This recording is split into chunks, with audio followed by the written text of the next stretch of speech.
Olá!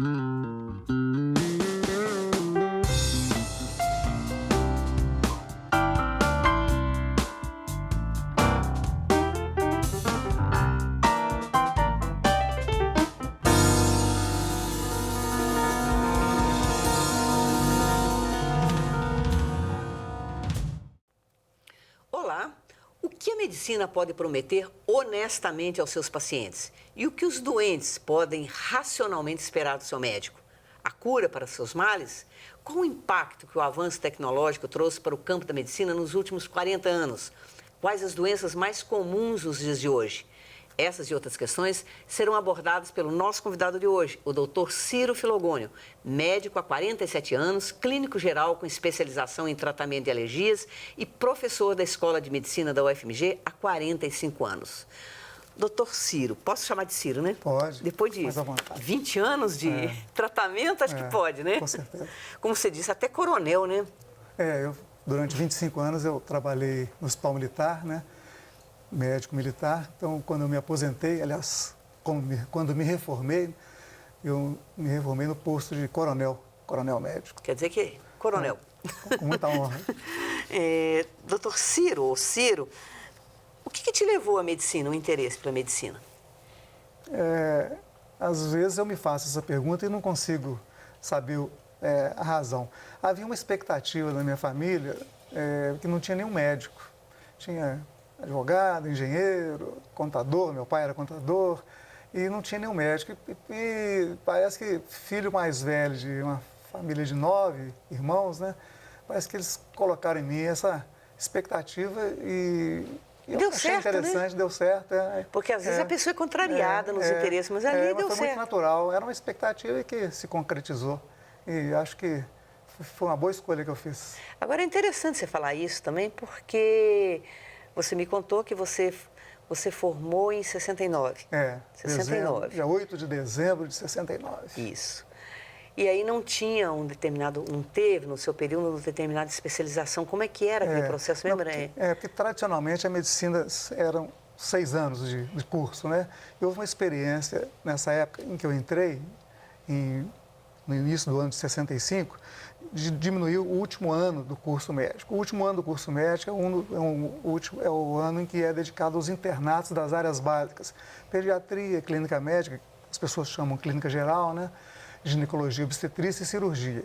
E esse último ano, ele é um tempo importante para amadurecimento, para escolhas, para a pessoa verificar qual área que ela está mais interessada. Eu não tive essa escolha. E talvez por ter entrado muito novo, eu acabei deixando o tempo escolher por mim e me tornei clínico, porque... Pois é, a segunda coisa que deu certo, assim, você não teve essa possibilidade, digamos, de escolha balizada, tempo, né? Mas terminou se tornando clínico geral com muito gosto, né? Muito gosto, acho muito bom. Um diagnóstico, fazer um diagnóstico, a gente atua quase como um detetive, né? Através de pequenas pistas, a gente vai compondo um quadro e exige que você tenha um conhecimento muito extenso, não só da medicina, mas de outras áreas, né? Para que você consiga exercer com uma certa eficácia a profissão. Porque, na verdade, clínico geral, ele, como se disse, ele é um intérprete, um leitor de corpos e também de queixas, né? Não é só o corpo, é o exame, é a queixa também do paciente. Exato. Então, o que torna um bom clínico geral? Essa escuta, como é que ela seria? Acho que a palavra fundamental é essa mesmo, escuta, né? Você tem que saber não só auscultar, mas escutar o paciente, né? Você tem que desenvolver técnicas de entrevista e, ao mesmo tempo, aumentar o seu conhecimento médico para que os dados que se obtém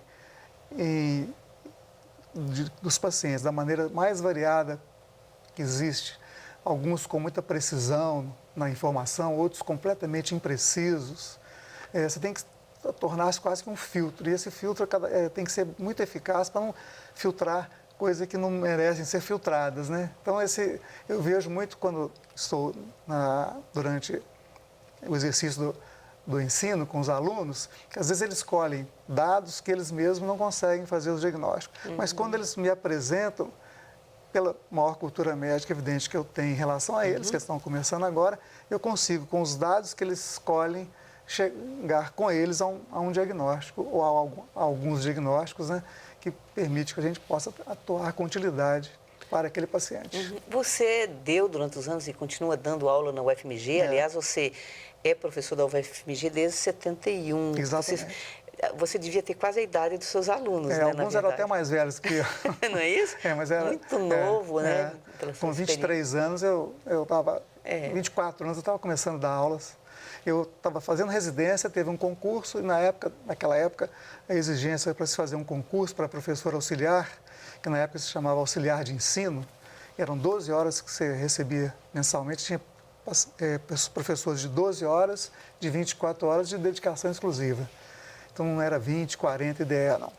Então, eu entrei como professor auxiliar de 12 horas, num concurso que exigia apenas o diploma de médico. Eu fiz, estava, como se diz, afiado, né, nos temas dos concursos, e tinha acabado de me formar, era um aluno aplicado. Então, eu passei no concurso e me tornei, ainda muito jovem, professor da UFMG. E você deu durante muitos anos a tal da semiologia médica. Semion vem de significado, ligado à semiótica, né? Essa disciplina, ela ensina justamente a conduzir, né? Entrevistas, né? São entrevistas, né? E ela não se limita apenas à entrevista, que, aliás, é a parte mais importante na relação médico-paciente, né? É através da entrevista que a gente consegue fazer a maioria dos diagnósticos, não é através do exame físico, é importante. Então, a gente... Na semiologia médica, ou chamada também de propedêutica médica, a gente tem como objetivo fazer com que o aluno, ao final da disciplina, saiba desenvolver técnicas básicas de entrevista e fazer o exame clínico, o exame físico do paciente. E propor hipóteses diagnósticas e propor, inclusive, terapêutica no tratamento.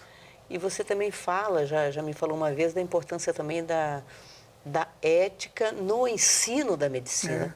Como que seria isso? Sim, qual que é essa preocupação?